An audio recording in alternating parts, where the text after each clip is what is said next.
به آفتاب سلامی دوباره خواهم داد، به جویبار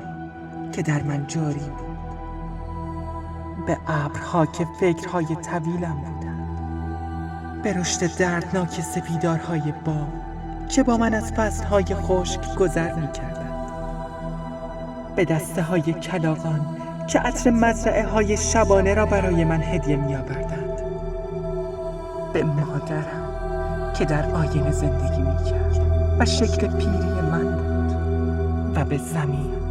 که شهوت تکرار من درون ملتهبش را از تخمه‌های سبز می‌انباشت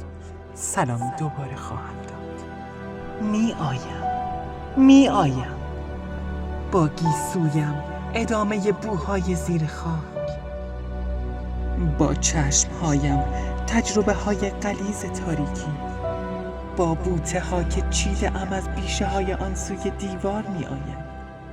می آیم و آستانه پر از عشق می شود.